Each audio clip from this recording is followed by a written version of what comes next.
ಬಾಳ್ ಠಾಕ್ರೆ ಹೋರಾಟದ ಜೀವನಕ್ಕೂ ಮುಂಚೆ ಕಾರ್ಟೂನಿಸ್ಟ್ ಆಗಿರ್ತಾರೆ. ಫ್ರೀ ಪ್ರೆಸ್ ಜರ್ನಲಲ್ಲಿ ಕಾರ್ಟೂನಿಸ್ಟ್ ಆಗಿರ್ತಾರೆ. ಅಲ್ಲೂ ಕೂಡ ದಕ್ಷಿಣ ಭಾರತೀಯರು, ಪರಭಾಷಿಗರು ಅವರೆಲ್ಲರ ಕಾರಣಕ್ಕೆ ಇವರ ಹುದ್ದೆಗೆ ಕುತ್ತು ಬರುತ್ತೆ. ಸಂಪಾದಕರು ಕರೆದು, ನೋಡಪ್ಪ ನೀನು ಕೆಲವರ ವಿಚಾರದಲ್ಲಿ ಸ್ವಲ್ಪ ನಾಜೂಕಾಗಿ ಕಾರ್ಟೂನ್ ಬರೀಬೇಕು, ಇಲ್ಲಾಂದರೆ ಕೆಲಸದಿಂದ ತೆಗೆದು ಬಿಡ್ತಾರೆ.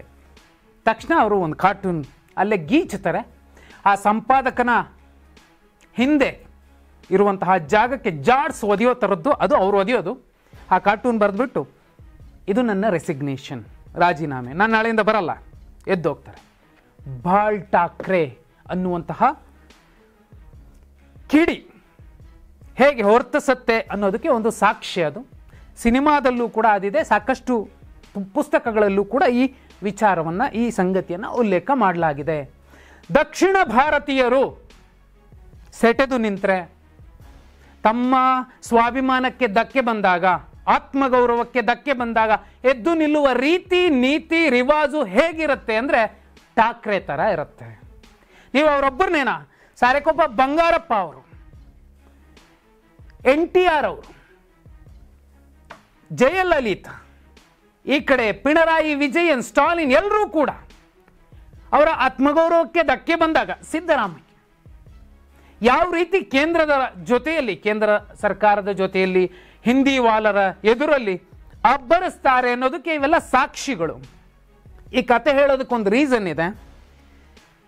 ರಣದೀಪ್ ಸಿಂಗ್ ಸುರ್ಜೇವಾಲಾ ರಾಜ್ಯ ಕಾಂಗ್ರೆಸ್ ಉಸ್ತುವಾರಿ. ಒಂದು ಕಾಲ ಇತ್ತು, ಉಸ್ತುವಾರಿಗಳು ಬಂದ್ರು ಅಂದ್ರೆ ಇಲ್ಲಿನ ಶಾಸಕರು, ಸಚಿವರು, ಮುಖ್ಯಮಂತ್ರಿಗಳು ಕೂಡ ಗಡಗಡ ನಡುಗ್ತಾ ಇದ್ರು. ಆದ್ರೆ ಇವತ್ತು ಕಾಲ ಬದಲಾಗಿದೆ. ಹೈಕಮಾಂಡೇ ದಕ್ಷಿಣದ ರಾಜ್ಯಗಳು ಅಂದಾಗ ಸ್ವಲ್ಪ ಶೇಕ್ ಆಗುತ್ತೆ. ಅದು ತೆಲಂಗಾಣ ಇರಲಿ, ಕಾಂಗ್ರೆಸ್ ಇರಲಿ, ಯಾವುದೇ ಇರಲಿ. ಪಕ್ಕದಲ್ಲಿ ಆಂಧ್ರ ಪ್ರದೇಶದಲ್ಲಿ ಇದೇ YS ರಾಜಶೇಖರ್ ರೆಡ್ಡಿ ಇದ್ದಾಗಲೂ ಕೂಡ ಹೈಕಮಾಂಡ್ ಶೇಕ್ ಆಗ್ತಿತ್ತು. ಬಂಗಾರಪ್ಪ ಅವ್ರ ವಿಚಾರದಲ್ಲೂ ಕೂಡ ಅಷ್ಟೇ, ಇನ್ನುಳಿದ ನಾಯಕರ ವಿಚಾರದಲ್ಲೂ ಕೂಡ ಅಷ್ಟೇ. ರಣದೀಪ್ ಸಿಂಗ್ ಸುರ್ಜೇವಾಲಾ ಅವರು ಬಂದಿದ್ದಾರೆ, 1-to-1 ಶಾಸಕರು, ಸಚಿವರ ಜೊತೆಲೆಲ್ಲ ಮಾತಾಡ್ತಾ ಅಭಿಪ್ರಾಯ ಸಂಗ್ರಹ ಮಾಡ್ಕೋತಿದ್ದಾರೆ.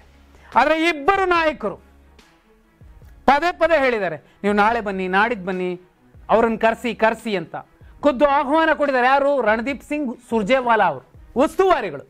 ನಾಳೆ ಬಂದು ನೀವು ಮಾತಾಡಿ ಅಂತ. ಬರಲ್ಲ ಮರೆಯನೇನೋ, ಅದೇನು ಮಾಡ್ಕೊಂತೀಯೋ ಮಾಡ್ಕೊ. ಇಬ್ಬರು ಸಚಿವರು, ಒಬ್ರು KN ರಾಜಣ್ಣ, ಮತ್ತೊಬ್ರು HC ಮಹದೇವಪ್ಪ.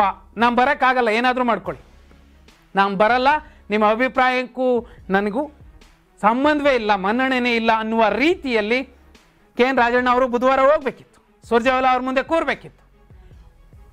ವಿದೇಶ ಪ್ರವಾಸಕ್ಕೆ ಹೋಗಿದ್ದಾರೆ KN ರಾಜಣ್ಣ ಅವರು.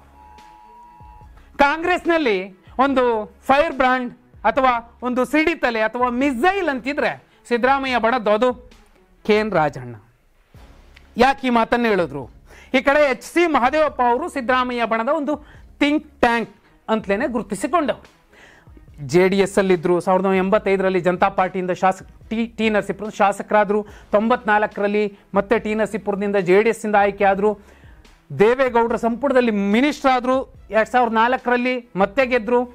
2008ಕ್ಕೆ JDS ತೊರೆದು ಕಾಂಗ್ರೆಸ್ಗೆ ಬರ್ತಾರೆ, ಸಿದ್ದರಾಮಯ್ಯ ಅವರು ಬಂದರು ಅಂತ 2013ರಲ್ಲಿ ಗೆಲ್ತಾರೆ, ಸಿದ್ದರಾಮಯ್ಯ ಸಂಪುಟದಲ್ಲಿ ಮಿನಿಸ್ಟ್ರು. 2023 ಸಿದ್ದರಾಮಯ್ಯ ಸಂಪುಟದಲ್ಲಿ ಮಿನಿಸ್ಟ್ರು. ಇವರು SC ಮಹದೇವಪ್ಪ ಅವರು ಒಂದೊಂದು ಸಲ ಇವರು ಸಿದ್ದರಾಮಯ್ಯ ಬಣನ, DK ಶಿವಕುಮಾರ್ ಬಣನ ಅನ್ನುವಷ್ಟರ ಮಟ್ಟಿಗೆ ಗೊಂದಲ ಸೃಷ್ಟಿಸ್ತಾರೆ. ಆದರೆ ಈಗ ಅದೇನೋ ಗಟ್ಟಿಯಾಗಿ ನಿಂತಿದ್ದಾರೆ. ಸಾಧನಾ ಸಮಾವೇಶ ಮಾಡಬೇಕು ಅಂತ ಏನು ಕಾಂಗ್ರೆಸ್ ಸಿದ್ದರಾಮಯ್ಯ ಬಣ ಪ್ರಯತ್ನಿಸ್ತಿದೆ ಮೈಸೂರಲ್ಲಿ, ಅಲ್ಲಿ ಎಲ್ಲ ಹೊಣೆಗಾರಿಕೆಯನ್ನು ಹೊತ್ತಿರುವಂತಹ HC ಮಹದೇವಪ್ಪ ಅವರು ಸುರ್ಜೇವಾಲಾ ಅಲ್ಲ, ಪರ್ಜೇವಾಲಾ ಬಂದರೂ ನಾನು ಅಲ್ಲಿಗೆ ಬರಲ್ಲ ಅಂತ ಹೇಳಿ ಕಳಿಸಿದ್ದಾರೆ. ಈ ಕಡೆ 1972ರಿಂದ 2004 ತನಕ ಕಾಂಗ್ರೆಸ್ನ ಕಟ್ಟಾಳು ಆಗಿದ್ದಂತಹ ರಾಜಣ್ಣ ಅವರು ಸಹಕಾರ ವಲಯದ ಬೇರುಗಳಲ್ಲಿ ಓಡಾಡಿ ಬಂದಂತಹ ನಾಯಕ. ಸಿಡಿತಲೆ, ಸಿದ್ದರಾಮಯ್ಯ ಅವರ ಬಣದ ಸಿಡಿತಲೆ. 2004ರಲ್ಲಿ JDS ಇಂದ ಬೆಳಗಾವಿ ವಿಧಾನಸಭಾ ಕ್ಷೇತ್ರ ಇತ್ತವಾಗ ಅಲ್ಲಿಂದ ಸ್ಪರ್ಧೆ ಮಾಡಿ ಶಾಸಕರಾಗ್ತಾರೆ. ಆ ನಂತರದಲ್ಲಿ 13ರಲ್ಲಿ ಮಧುಗಿರಿಯಿಂದ, 23ರಲ್ಲಿ ಮತ್ತೆ ಮಧುಗಿರಿಯಿಂದ ಗೆದ್ದಿದ್ದಾರೆ. ವಿಶೇಷ ಅಂದರೆ ಒಬ್ಬ ST ಸಮಾಜದ ನಾಯಕರಾಗಿ ಇದುವರೆಗೂ ಮೀಸಲು ಕ್ಷೇತ್ರಗಳನ್ನು ಬಿಸಾಕಿ ಮೀನ್ಸ್ ನನಗದು ಬೇಡ, ನಾನು ಜನರಲ್ಲೇ ನಿಂತು ತೋರಿಸ್ತೀನಿ, ಗೆದ್ದು ತೋರಿಸ್ತೀನಿ ಅನ್ನುವಂತಹ ತಾಕತ್ತು ಪ್ರದರ್ಶಿಸಿದ ನಾಯಕ KN ರಾಜಣ್ಣ. ಈ ಇಬ್ಬರು ನಾಯಕರು ಒಟ್ಟು 5 ಮೆಸೇಜ್ ಕೊಡ್ತಿದ್ದಾರೆ.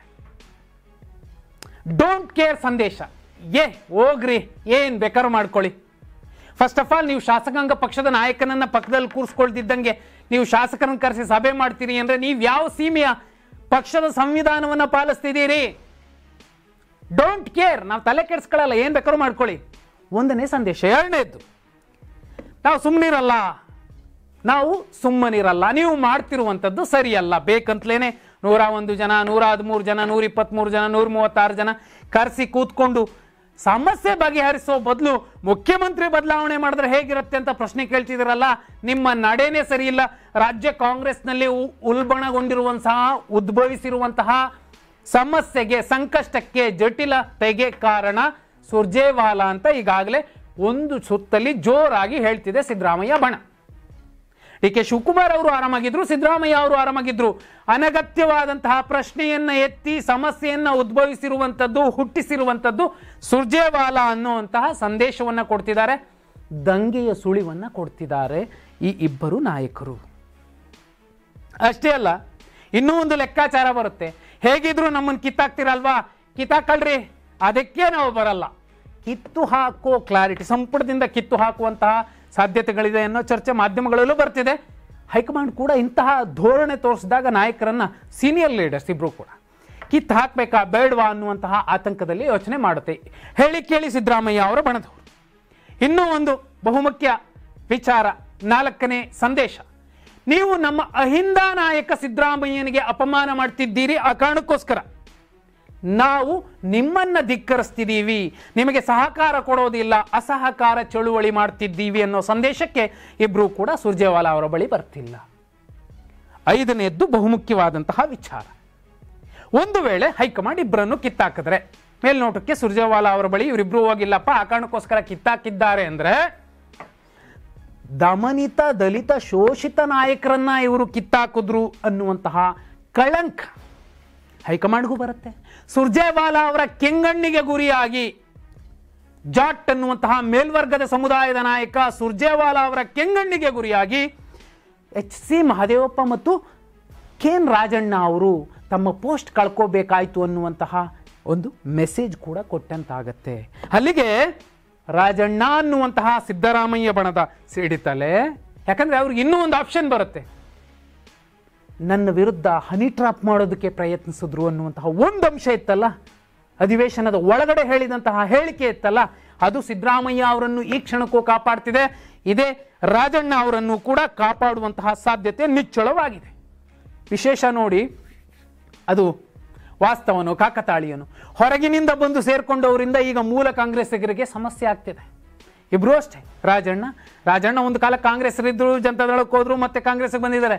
ಆದರೆ HC ಮಹದೇವಪ್ಪ ಮೂಲತಃ ಜನತಾ ನಾಯಕ, ಜನತಾ ಪಕ್ಷದಿಂದ, ಜನತಾ ದಳದಿಂದ ಅನಂತರ ಕಾಂಗ್ರೆಸ್ಗೆ ಬಂದಂಥವ್ರು. ಈಗ ಅವರಿಂದಾಗಿ ಮೂಲ ಕಾಂಗ್ರೆಸ್ಸಿಗರಿಗೆ ಸಮಸ್ಯೆ ಆಗ್ತಿದೆ. ಆದರೆ ಇಂಥದ್ದೊಂದು ಸಂದೇಶ ಕೊಟ್ಟ ಮೇಲೂ ಕೂಡ ಹೈಕಮಾಂಡ್ ಸುಮ್ಮನಿರುತ್ತಾ, ಅಥವಾ ಸಿದ್ದರಾಮಯ್ಯ ಬಣದ ಈ ಇಬ್ಬರು ಬಲಿಷ್ಠ ನಾಯಕರನ್ನ ಹೈಕಮಾಂಡ್ ಕಿತ್ತು ಹಾಕುತ್ತಾ? ಸುರ್ಜೇವಾಲಾ ಅನ್ನುವಂತಹ ಸೂಜಿದಾರಕ್ಕೆ ಈ ದಬ್ಬಳ ಮತ್ತು ಗುರಾಣಿ ಯಾವ ರೀತಿ ಸಂದೇಶ ನೀಡಿರಬಹುದು? ಕಮೆಂಟ್.